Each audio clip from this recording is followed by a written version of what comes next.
align your actions for something bigger than what you've been given.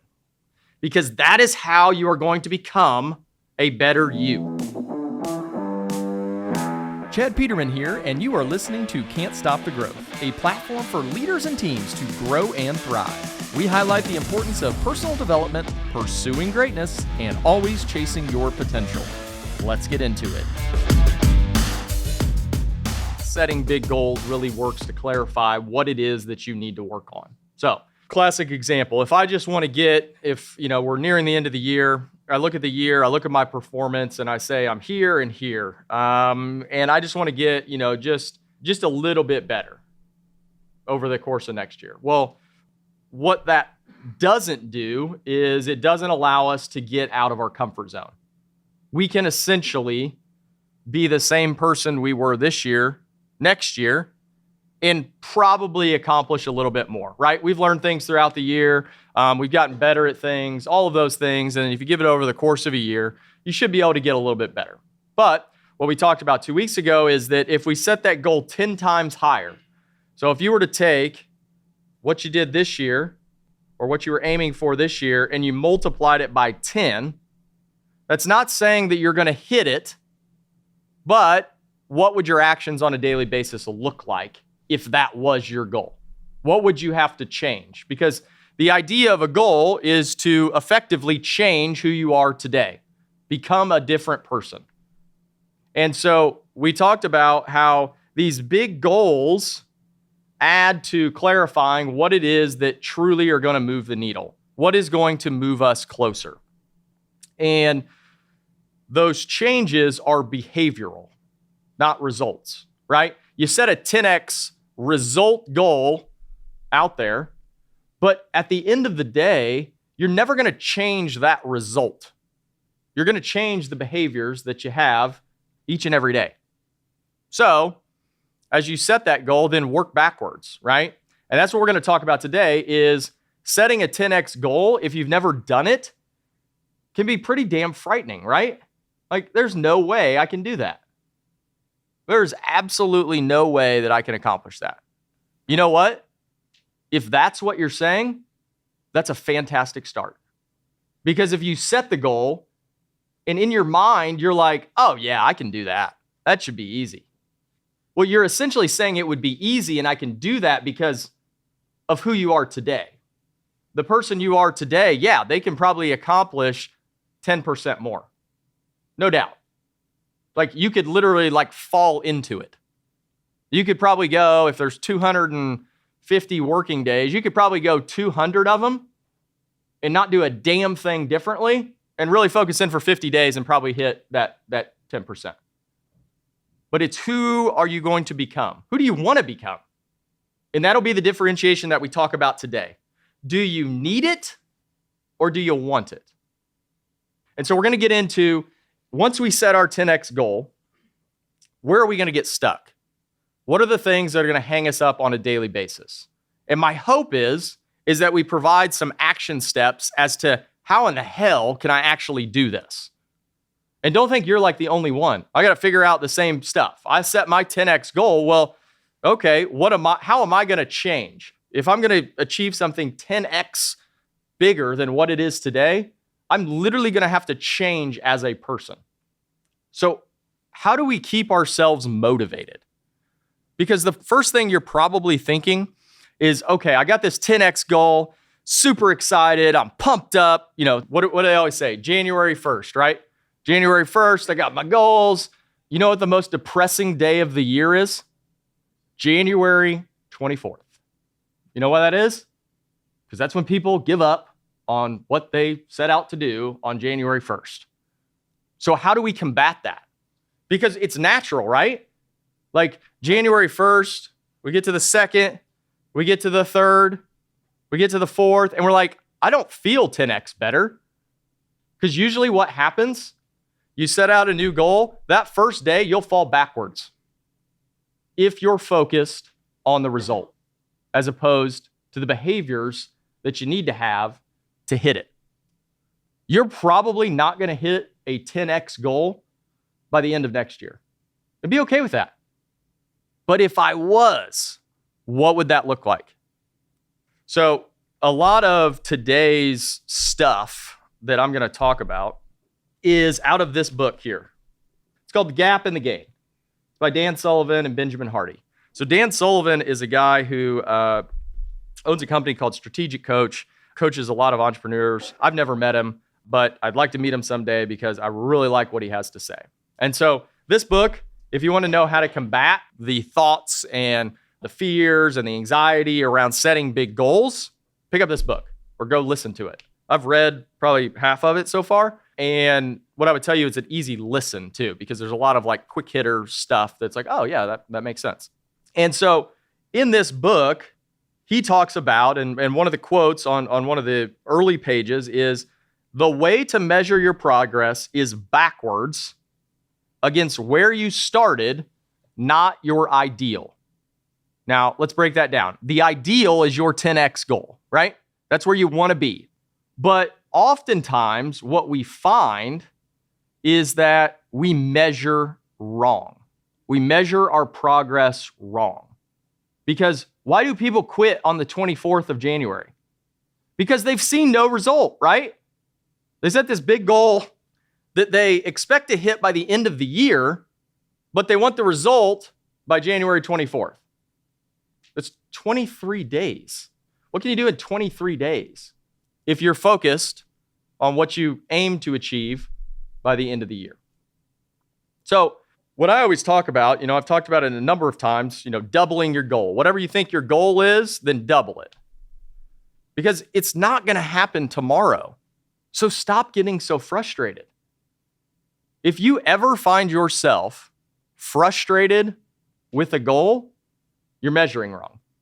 And more than likely, you're focused on all the wrong things. You're more than likely focused on a lot of things you can't control. Has anyone ever been able to control something they can't control? You can't. So just give it up. Screw it. And focus on the things that you can control. Now, I talked early about making sure it is something you want and not need. The greatest source of frustration in a big goal is when you attach a need to it as opposed to a want. I need to hit this goal in order to be happy. I need to hit this goal in order to think I've achieved something. If you need, your frustration is going to build exponentially. You should never need to hit a goal. If you need to hit a goal, it's set too low. If you don't want it, then you never started from the right place. Because guess what? A goal is never going to give you happiness. That's what you're after, right? In a goal, fulfillment, happiness, peace of mind, achievement. It's never going to give you that.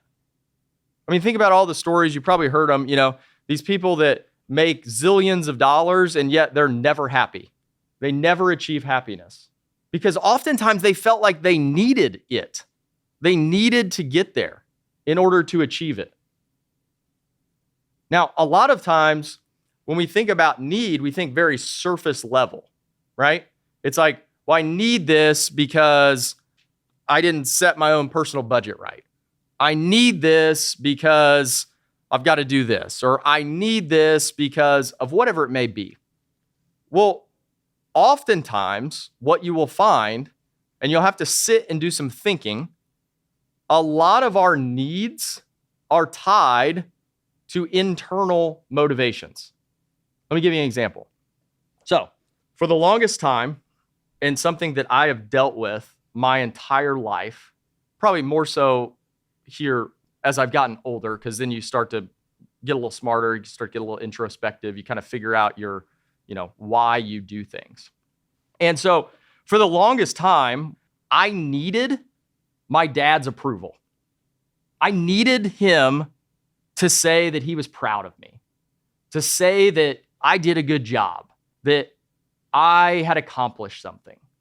And the reason I say that is because my family, if you don't know, I get teased about this too. We're not like the most like probably not going to come up to you in the hallway and give you a big old hug. All right. That's just not the way our family has been wired. All right. We're very, I could count on one hand how many times I've seen my mom and dad cry. That's just not who we are. And it comes a lot from my dad's side of the family because my grandma is 83 years old and she is the toughest son of a gun I've ever seen in my entire life. And so that is something that is been kind of something that I've been surrounded with my whole life. Now, is it a good thing?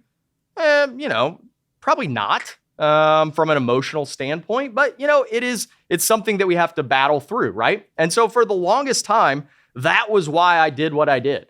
And I would come home so frustrated. I'm like, oh my gosh, we just did something amazing. And, it didn't even seem like dad cared or was proud. And I knew he was, but he didn't show it. And so I'm wanting something or needing something, better said, I'm needing something from someone who is not wired to give it to me. How stupid is that? That's insanity. Continually doing the same thing, expecting something different. So where in your life is there a need buried really deep? A need that says, I got cut from the high school basketball team and I'm going to prove that coach wrong by being a success or getting the team or whatever it may be. Everybody has those stories of you remember those people that did you wrong, right? And it's like, oh, okay, I'm going to show them. Well, is that really a want that you want to have in your life? Or is that a need? So did you set your goal high because it's a need to fulfill something inside? And what I'll tell you is really extrapolating, why did you set that big goal? It's got to be surrounded by a want. And to me, that is when personally I got a lot more comfortable setting big goals, is because I said, screw that. I know my dad's proud. I know he cares. That's great. He's probably not going to tell me because that's not how he's wired. And that's okay. But no, now I want this. I want to build something special because of what it can do for everybody else. And the key there is, as we said, is you're never going to achieve happiness by accomplishing a goal. You have to understand that you need to be happy now. So a big step for me in being happy was understanding that my dad is proud. I don't need to do things to substantiate that I did it and then I should get this. Does that make sense? Hopefully you guys are thinking of things in your life that may have popped up that it's like, oh shit, that's really stupid. Why would I think that? And it's okay to think that because that's human, right? That's natural. A lot of setting big goals is breaking out of what typical everyday people are going to do. And why so many don't set big goals, why so many don't achieve big goals, is because they just set them because they think they need it. If you're going to set a goal and you're going to achieve it, you need to understand that you need to be happy with where you are today.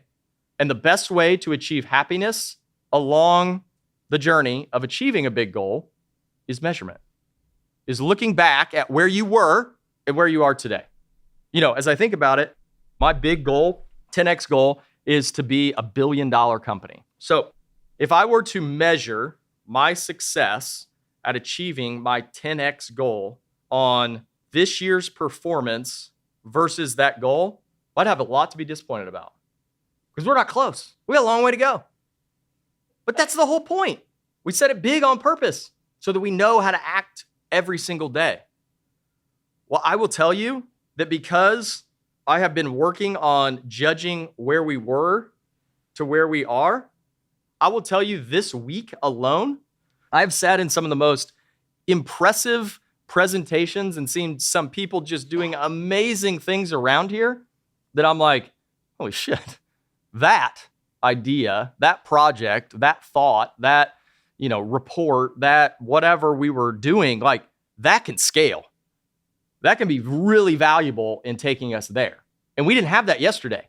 Before that person came in, we didn't have that. So it's set the goal big, but then get very comfortable with getting a little bit better each day. Because when we get a little bit better each day, but we're focused on the right things, we get pulled there even faster. Now, let's break that down. If we're missing a piece of that, so let's say we don't set the big goal, okay? So let's take that out of the equation. And we're like, shoot, I'm cool with getting a little bit better each day, celebrating the wins, doing this thing. That'd be awesome. Well, what's going to happen if we didn't set the big goal? Well, we're going to be focused on the wrong things. We're going to be focused on all the things we can't control. We're going to be placing blame on others because we're only focused on getting a little bit better. We're not focused on the right behaviors. We're focused on making it more complicated so that we have an excuse as to why we can only get a little bit better. So let's take another component of it out. All right, we talked about setting the big goal. So set the big goal, focused on the right things, but I get frustrated because I'm only getting a little bit better each day. So we're measuring wrong, right? We're measuring against that 10x goal. Well, guess what? We're going to get there. Frustrated. You're not going to get there. Doesn't seem like it, right? And you're focused on all the wrong things. So again, you need all three components. Big goal, measure right, and understand that you want it, you don't need it. So the reason the book is titled The Gap and the Gain is because the gap is when you measure against your ideal. It's when you measure wrong. The gain is when you measure what you have achieved versus where you started.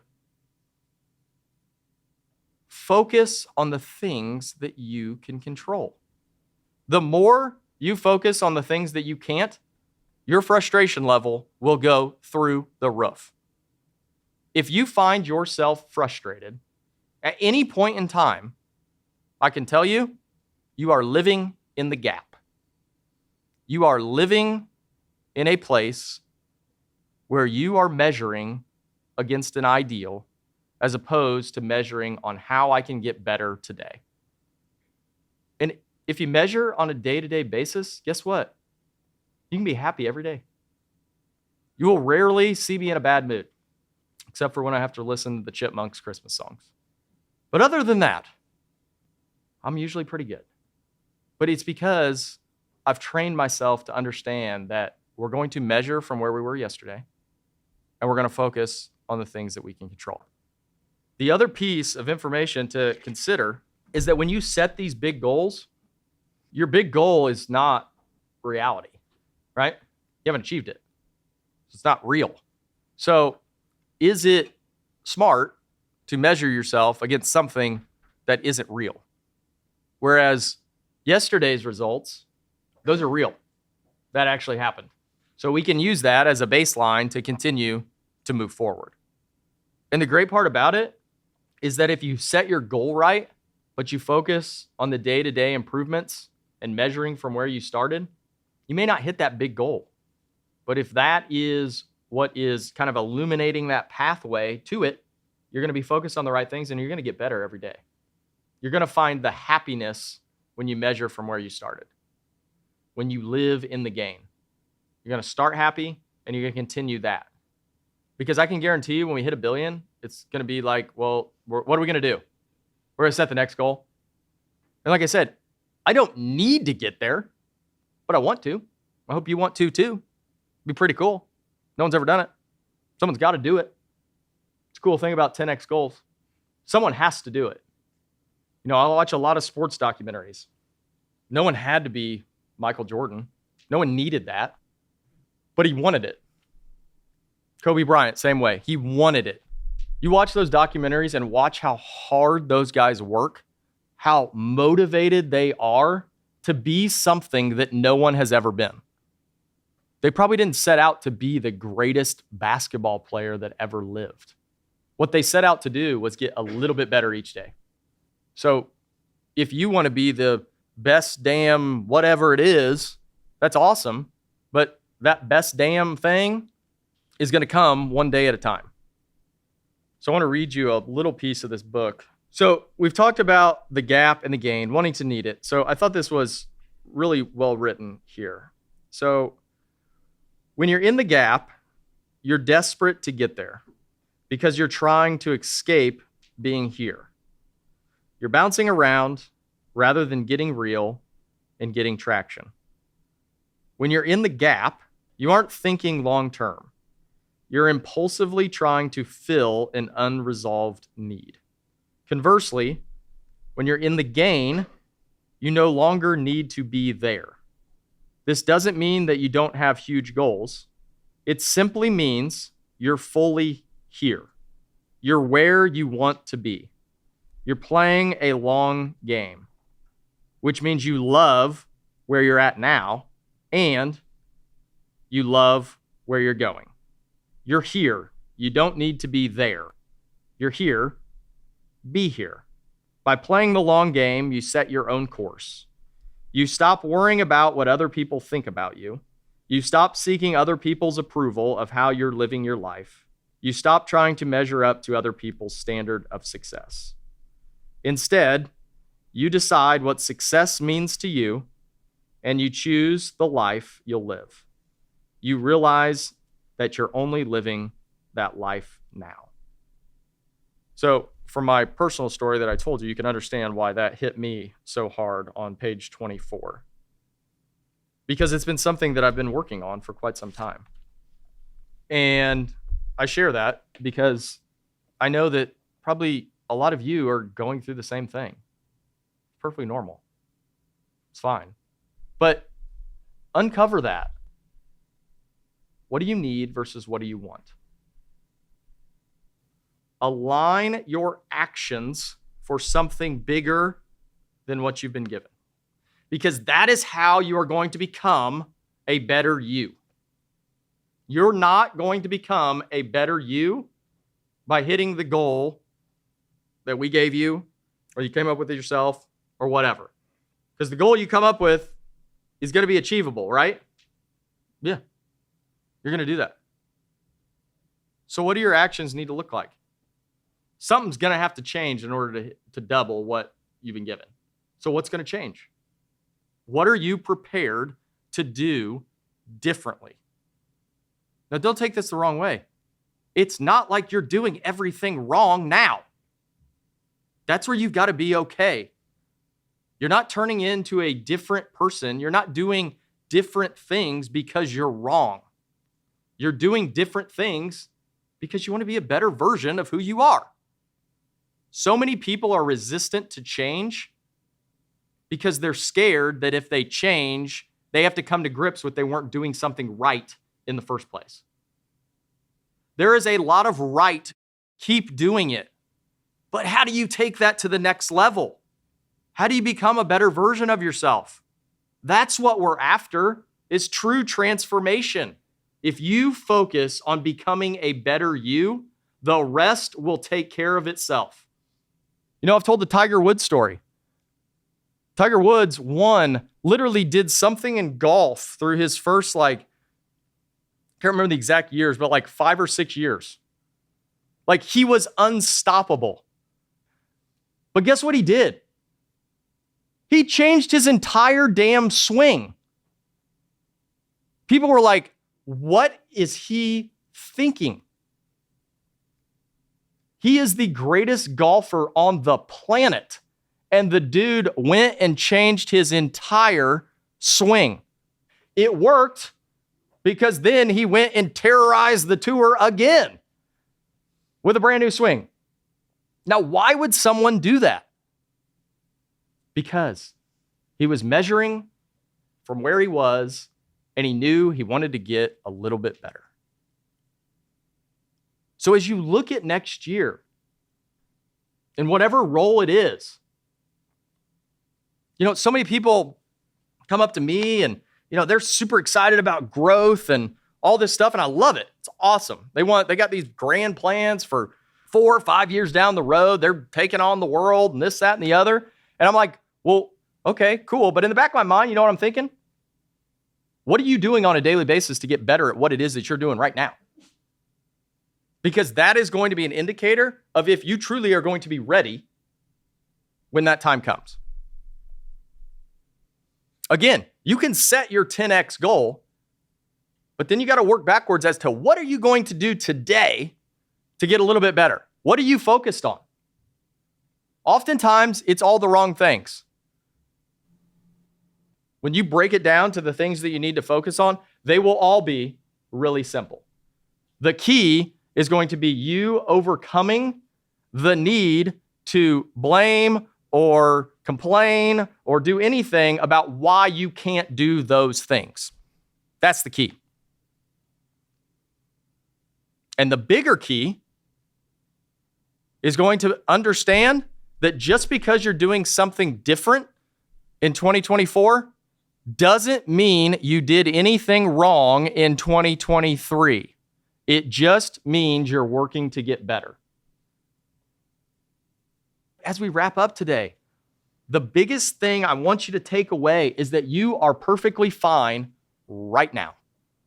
But it's your choice as to if you're going to live in the gap, if you're going to be constantly measuring yourself against an ideal, against who I am today, and what am I going to change? And oh my God, if I change, I'm not going to be me, and I'm not any good right now because I've changed. Do you know how much I've changed in 3 years? Every single day. It's okay. It means you're becoming a better version of yourself. But what I need you to do, make your goal bigger. Focus on what you need to do on a daily basis. What is it that you need to focus on to get it better, that you can control? So make your list and then scratch out everything that you can't control. What are you in control of? Focus on that. Be okay with where you are and work to get a little bit better each day. It should be simple. It'll be hard because you've got to change your habits. You got to change what you do on a daily basis. But the actions itself should be simple. Thanks for tuning in. If you'd like to get connected, you can find me at chadmpeterman.com. To see what our team's up to, you can visit petermanbros.com. As always, keep growing out there.